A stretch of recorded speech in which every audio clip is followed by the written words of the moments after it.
Why do we suppose that carbon dioxide is responsible for our changing climate? It's a good question, and of course the answer can be found in thousands of scientific papers that have been written on the subject over the last 120 years.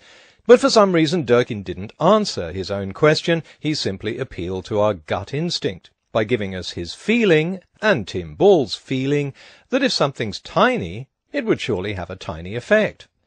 Now, I do agree that this feely method of scientific inquiry is much easier.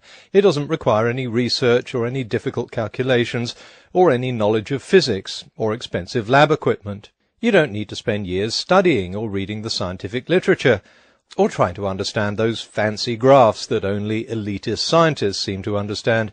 All you need in order to come up with what's known in feely world as a theory is the following: an armchair.